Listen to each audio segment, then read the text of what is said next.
So next chapter deals with connectivity. So in the undergraduate graph theory, we learned about connectivity. We define, vertex cut, what vertex cut means, and what K connected means, and K edge connected, what it means. And we learned about like subdivisions, contraction, minors, and also we learned about Mengel theorem, which also we prove in the flow theory chapter. And one of the version of the Mengel theorem is relating to the connectivity between two vertices. Let's say edge connectivity, meaning that the minimum number of edges to be deleted to separate two vertices.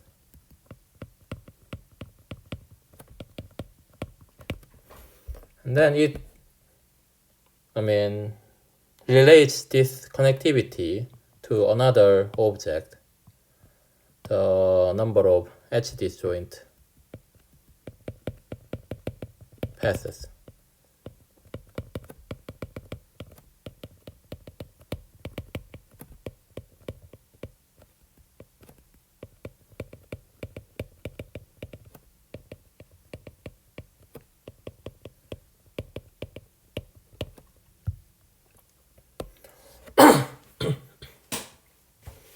So this considers the pairs of vertices and then the connectivity between them and relates to with another object.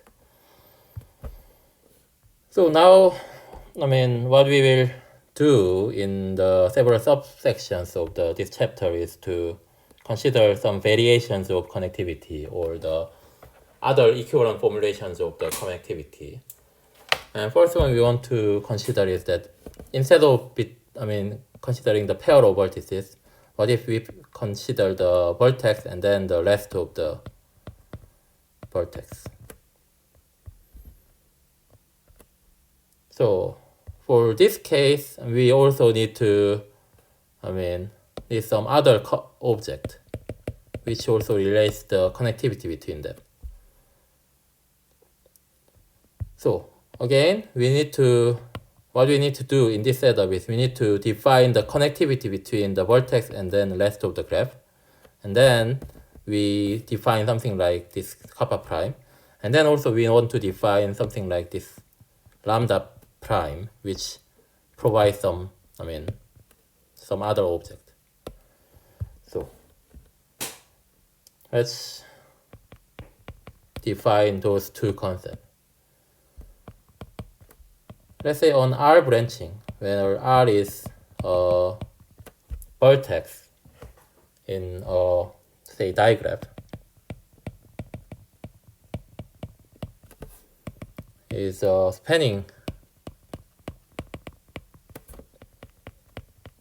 tree rooted at R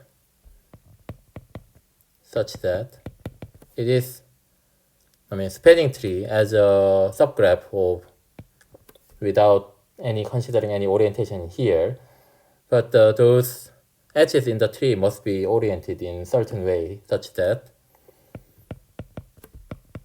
each vertex has in degree 1 except the root R has in degree 0, and all vertices are reachable from R. So for example, we have R, then this is a tree, and in tree for any vertex X and R there is a unique path, and along that path every edge is directed from R to X. So every edge is directed away from R. Then this is on R branching. Yeah, on the course webpage, one student also mentioned that in CS this is called oriented spanning tree.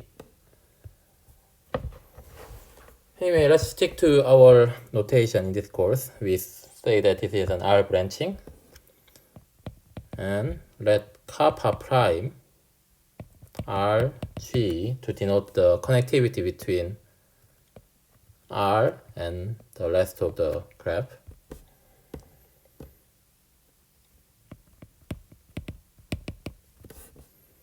Again, similarly as kappa prime of x and y, we want to denote this as the minimum number of edges to be deleted. So whose deletion makes some vertex unreachable from R.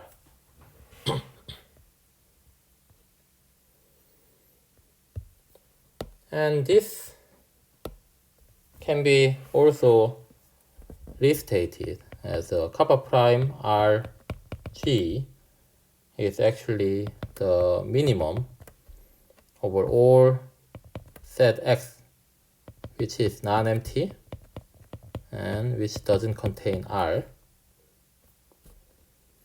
We take the number of edges entering to X.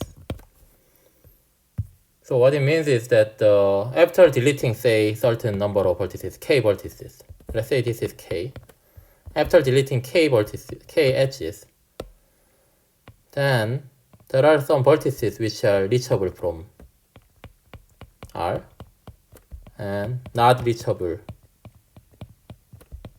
from R. So let's say this is X. Then what happens is that every edge which enters to X from outside of X must have been deleted.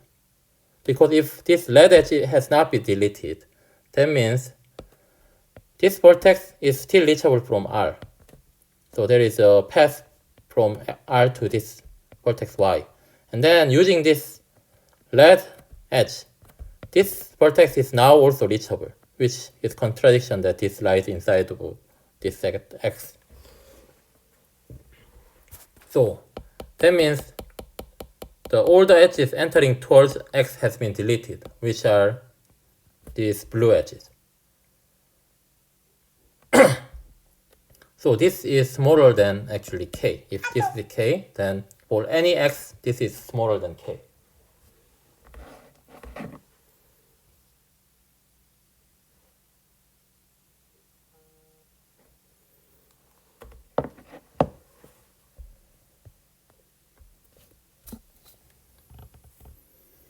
And moreover, for the other edges, you don't have to be deleted in this case.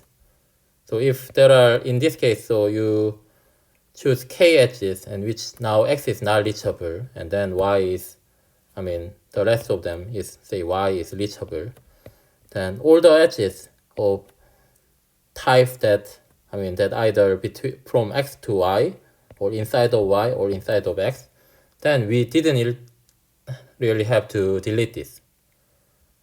So K is exactly the number of edges entering to X here. So from that, you can actually prove that this equality holds.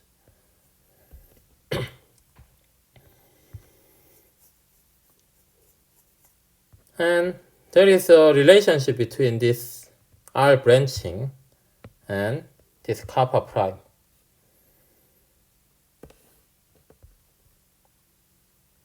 So this being K means that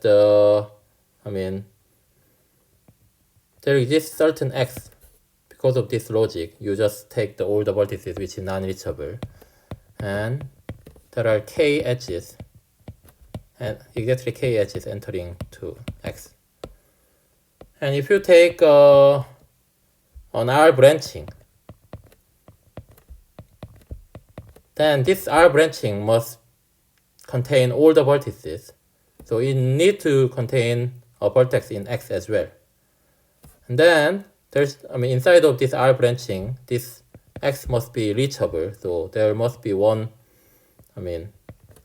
edge which crosses this, this cut. So there must be an edge entering towards X as well in this R branching. So each R branching uses at least one edges from here. So what we know is that we immediately know that the maximum number of pairwise edge disjoint R branchings is smaller than kappa prime of RG. So natural question is whether the inequality, whether this inequality is actually an equality. And we can actually show that this inequality is actually equality. So Edmond's branching theorem says that for a vertex R in a, say, multi-digraph,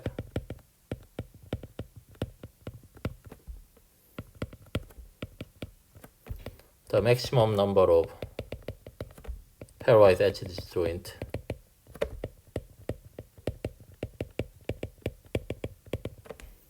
R branchings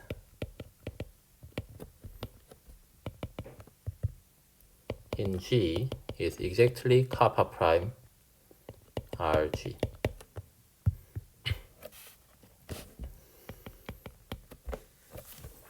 And let's prove this. We want to prove it for the induction on K. Let K be the kappa prime RG. If K is 1, then what it means is that every vertex is reachable from R once we don't delete anything.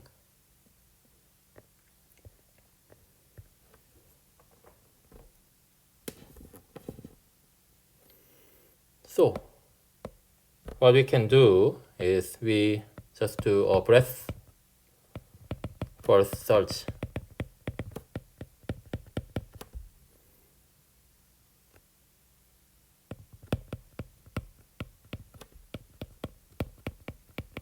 It gives you an R branching.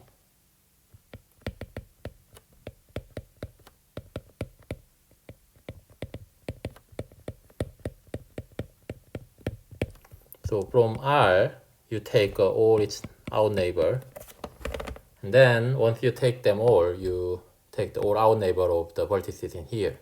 If its out neighbor is already included in this R, then we don't include it. We only take the out neighbor which has not been considered yet. And we keep do this. After a certain moment, it's you cannot do any more, and then some vertex is not yet covered. That means there is no edges from this, say, Y to X. That's a contradiction that in that case, the X is non-reachable from R, meaning that this K is actually not 1. So it will give you one R branching, and then which is all we need. We just want to find one R branching in the case where K is 1. So now we assume K is at least 1, K is bigger than 1. Then what our strategy is that we want to find an R branching T such that once you delete this, the remaining graph has a connectivity between R and the rest of them. Edge connectivity is K minus 1.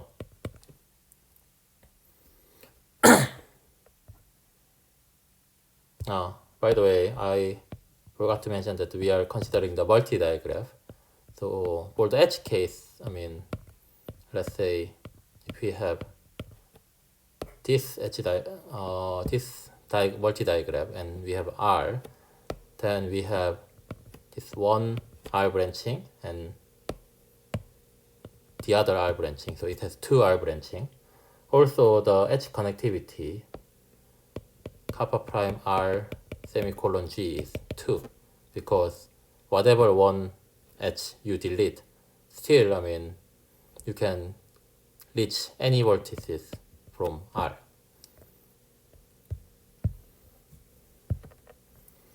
So we want to find such T which satisfy this. If we have this, then what we can do is we take this R branching and we resolve it, and then we delete all the edges. Remaining thing has one less connectivity, so you apply the induction to get k-1 pairwise edge disjoint R branching in here, which is edge disjoint from T. So altogether we get k of them. So this is our goal. For that, what we want to do is we want to take T as large as possible while this is satisfied. But if T doesn't cover every vertices, it is not R branching, so we give some name to such a incomplete graph. Let's say a partial R branching is an R branching of an induced subgraph of G. So we forget the one condition that this is a spanning.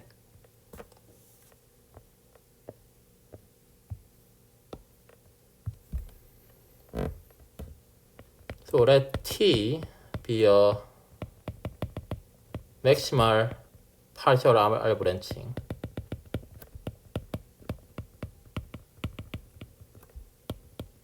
such that once you delete the edges in T, the remaining digraph still has the edge connectivity from R to the rest of them, at least k-1.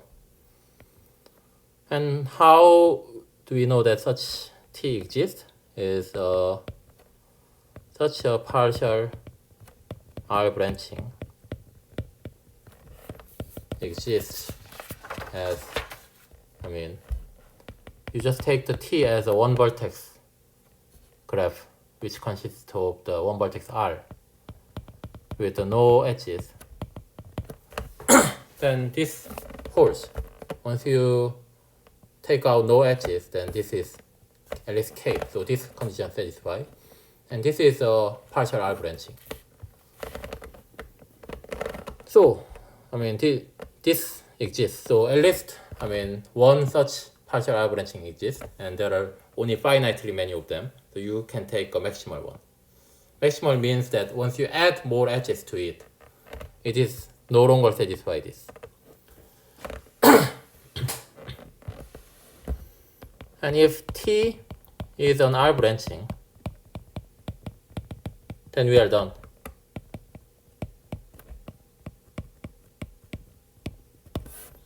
So assume that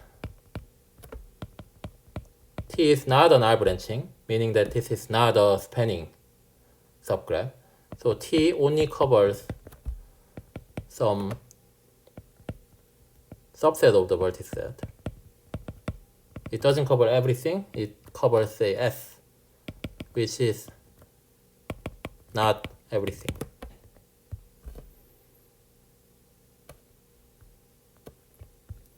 So we have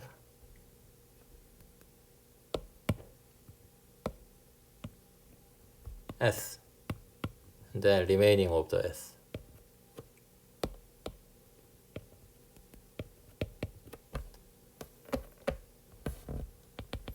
And for X, some set X which doesn't contain R, we write E sub X with the number of edges entering X from the outside of X.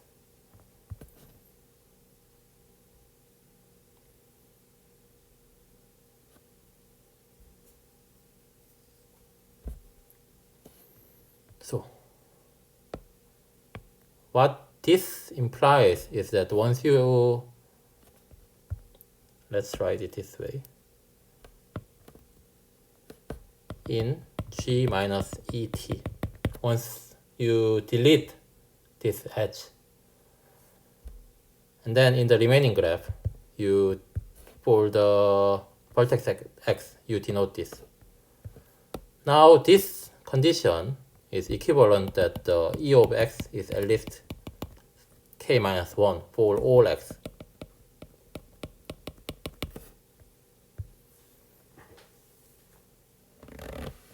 So now we have that this is at least k minus 1 for all x.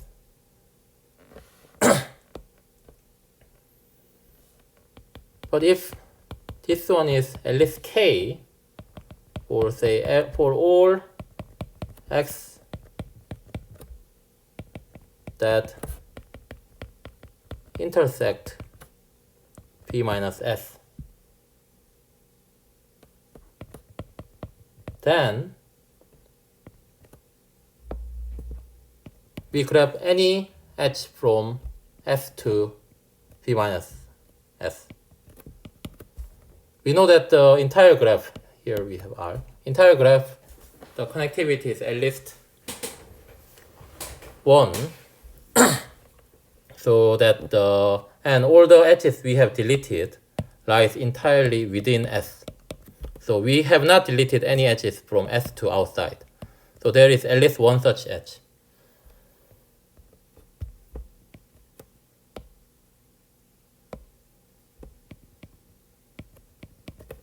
And once we add this to T, then it is still on partial R branching.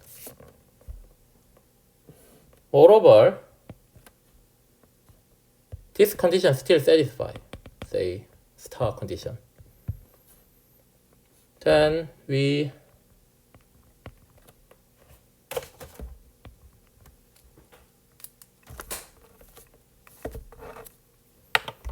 can extend T by adding any edge from S to P minus S. Because once we delete this, so now in G minus ET minus this XY, for any set X which lies inside of S, we already know that the E sub X is at least k minus 1 for those, because deleting this wouldn't affect the number of edges going inside of S, right? So they stay same. And for this, for any X which does not lie inside S, we know that before deleting this xy, this was at least k. But now after deleting this xy, at most one edge. So if the set contains y, one edge entering towards this x has gone. So before it was k, so now it is at least k minus 1. So for any set in this graph, for any set, the number of edges entering to that set, any set which doesn't contain R, the number of edges entering to that is at least k minus 1.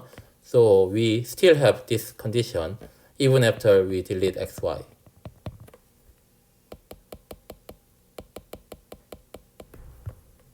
So we can extend this.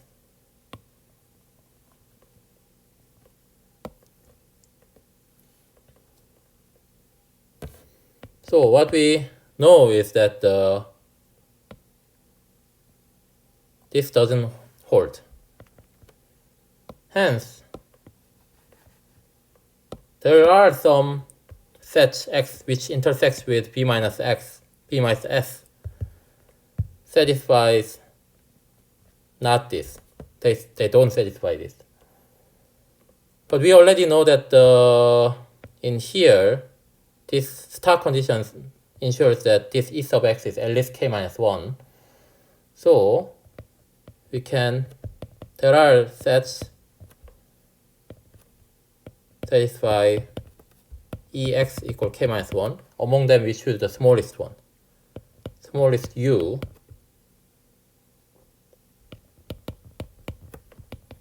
that intersect p minus s, and E sub u is exactly k minus 1. We choose the smallest one. Again, we have s, p minus s, and we have u.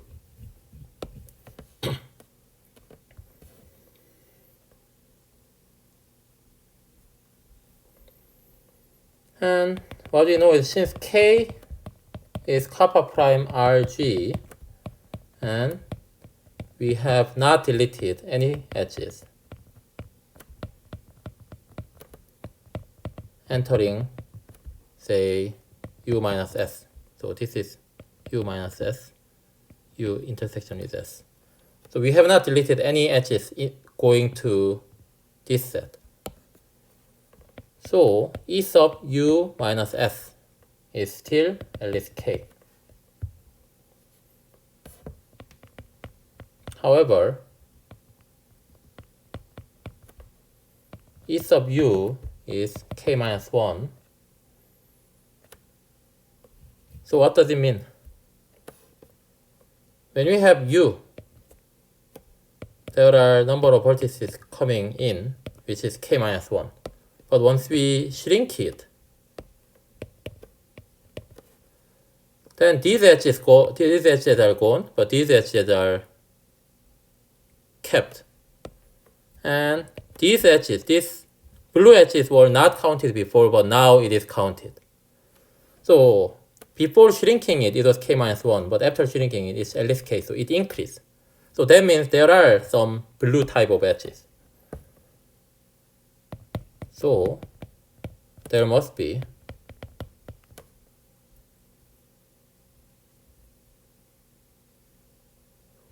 an edge xy from u intersection s to u minus s. So x, y. So now what we want to do is we want to add this.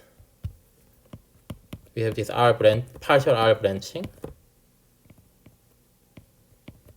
We want to add this xy to this branching, and then we want to say that is good. So we claim that we can add this xy to t. So what do we need to verify? So adding this is still partial R branching. That's clear. We want to only verify that we want to verify that for any w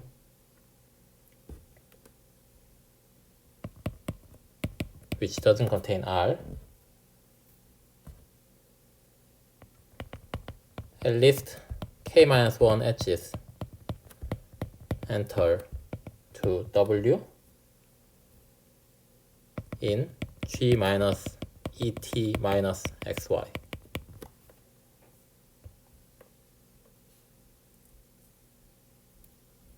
So if this xy is not an edge entering w, so if this is now not the case, then deleting xy doesn't affect anything. So for those cases, this we don't really have to check at all, because E of w is already k minus 1, and then xy is not an edge entering towards w, so this stays. So we only consider the case that x is in outside of w and y is in w. So let's see. We consider EW plus EU. So these are the edges entering W and U in the graph before deleting XY in this graph.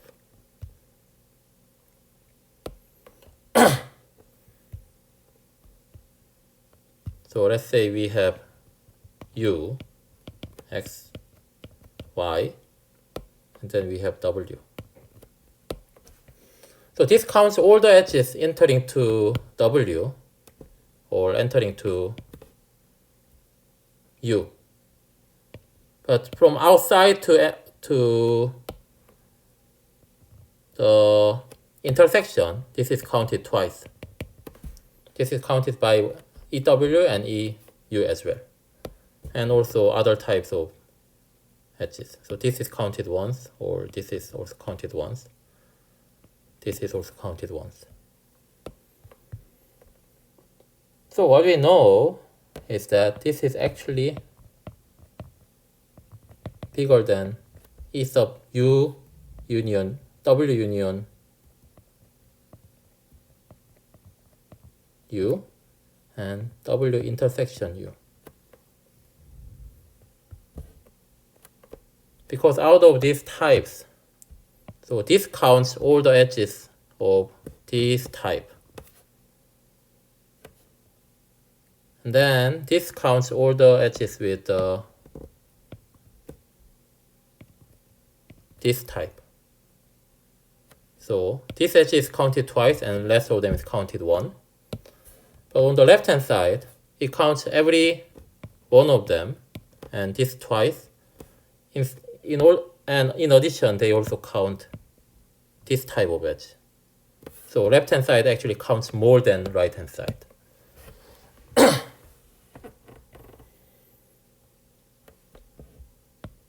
But what's this?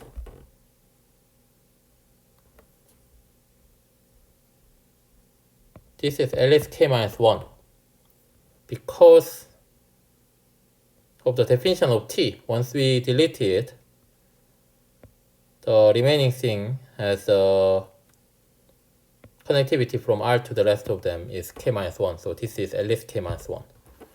But what about this W intersection with U? As X is not in W, this is set strictly smaller than U. But what was the definition of U? Definition of U is the smallest set that intersect P minus S and E sub U is k minus 1.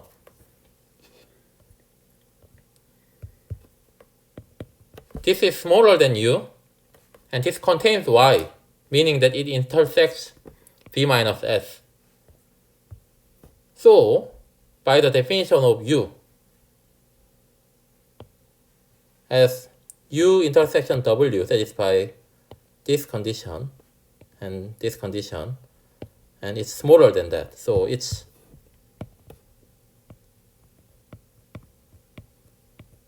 actually bigger than k minus 1.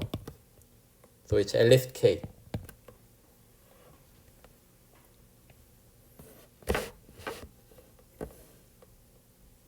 And what's this E sub U? This is k minus 1 by the definition. So E sub W is at least you move it, then at least k.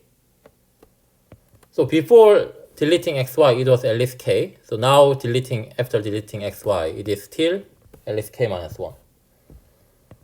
So this shows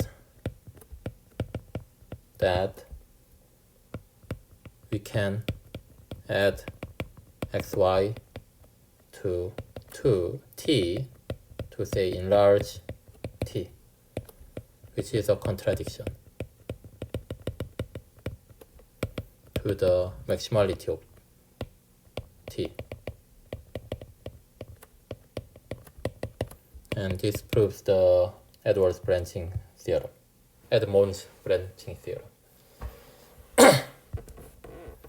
So here, one thing to notice is that this is a function which is defined on sets. And then they satisfy this relation. Such a function defined on set is called submodular function.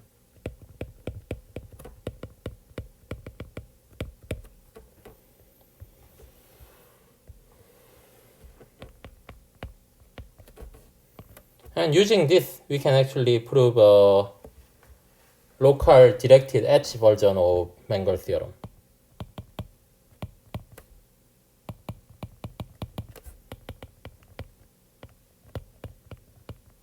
So Edmonds branching theorem implies the local directed edge version of Mengel theorem.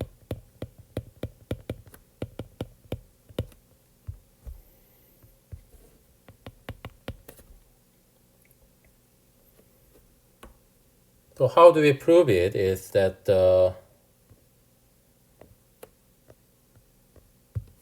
for local directed edge version of the Mengel theorem, we have x and y, and we know that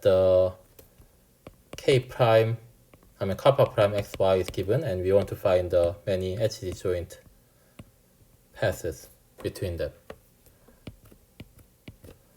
In order to use the Edmonds branching theorem, we want kappa prime xa g is at least k instead of just this. We can actually make sure that this holds by artificially add some edges.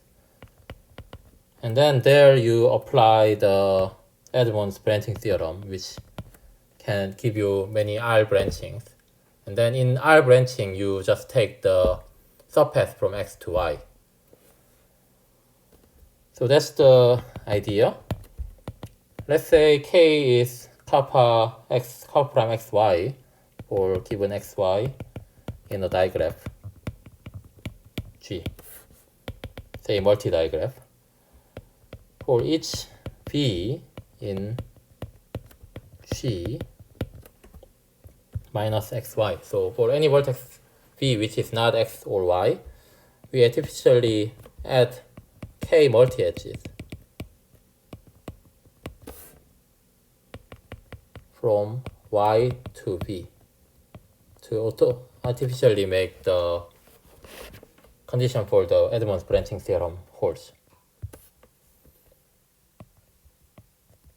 And let the resulting digraph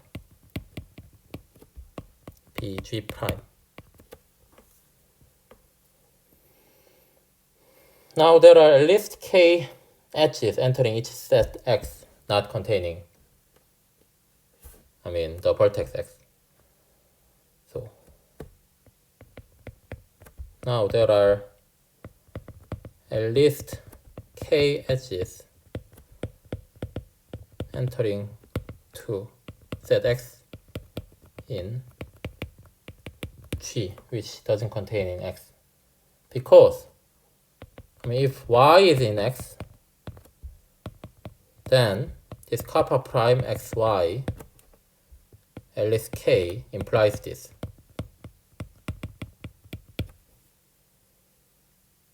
Because we have x and here is y, we have x. In order to separate x and y, we can separate them by deleting all the edges entering towards x, set x. So that separates x and y, so this number must be at least k. If y is not in x,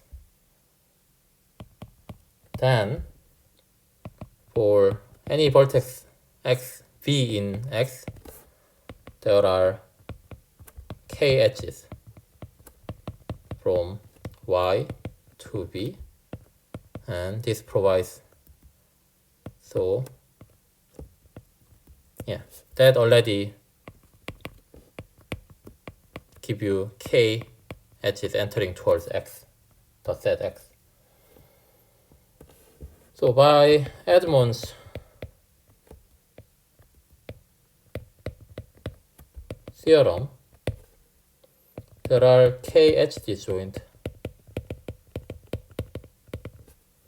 x branching.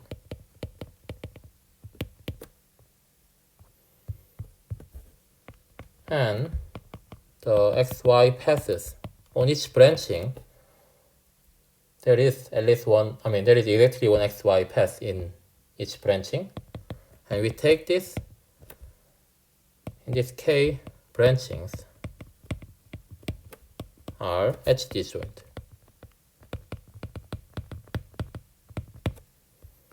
Moreover, furthermore,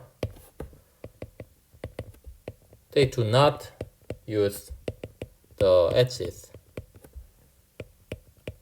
added to form G prime because it starts at x and it ends at y. And all the artificial edges we add are from y to somewhere else.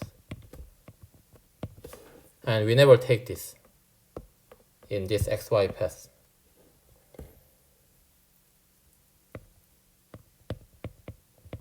Because all those edges leave y. So this finishes the proof. So this was one variation of the connectivity. Next time we will learn something about linkedness and subdivision.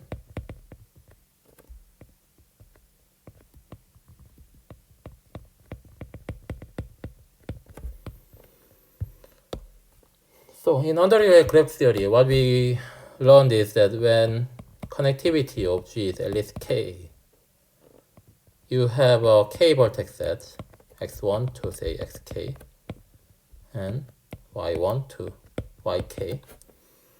Then what you can do is you add new vertex x and y with the edges. And we learned that this addition of the vertex keeps the k connectivity. So this graph is k connected. So by Menger's theorem, you can find the k internally disjoint paths. And then once you delete the x and y, then you find the k disjoint paths between this set x and set y of size k each. So that's one of the things that we can do with the connectivity. But however, in here, x1 and y1 are linked. x2 and y4 are linked. x3 and y2 are linked. And x4 and y3 are linked. So we have no control over which vertex is linked with which vertex. So we might wonder that whether we can actually control this. What if we want to find the path so that x1 and y1 are connected, and x2 and y2 are connected, x3 and y3 are connected, and so on? Can you do this? If we can do this, we say a graph is k-linked. So which is linkedness, which is more stronger version of connectivity. So we will learn about that in the next lecture. Yeah, thank you for listening.